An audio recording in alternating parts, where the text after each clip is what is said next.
northern Forsyth County in north-central Georgia. Too early, man. Dawson County in north-central Georgia. West Central Hall County in north-central Georgia until 7:30 a.m. Eastern Standard Time.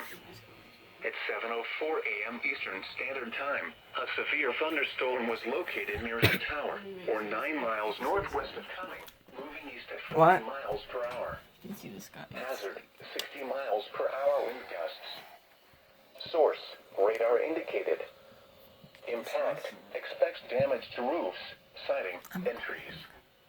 Locations impacted include Gainesville, Cumming, Free Home, Doherty, Coal Mountain, High Tower, Matt, Aquilin Park, Silver City, Chastity, Oscarville, Leventown, Ducktown, and Royal Park.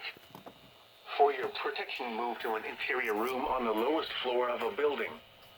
If you see wind damage, hail, or flooding, wait until the storm has passed, and then call the National Weather Service toll-free at 1-866-7-634-466 or tweet us your report at NWS Atlanta.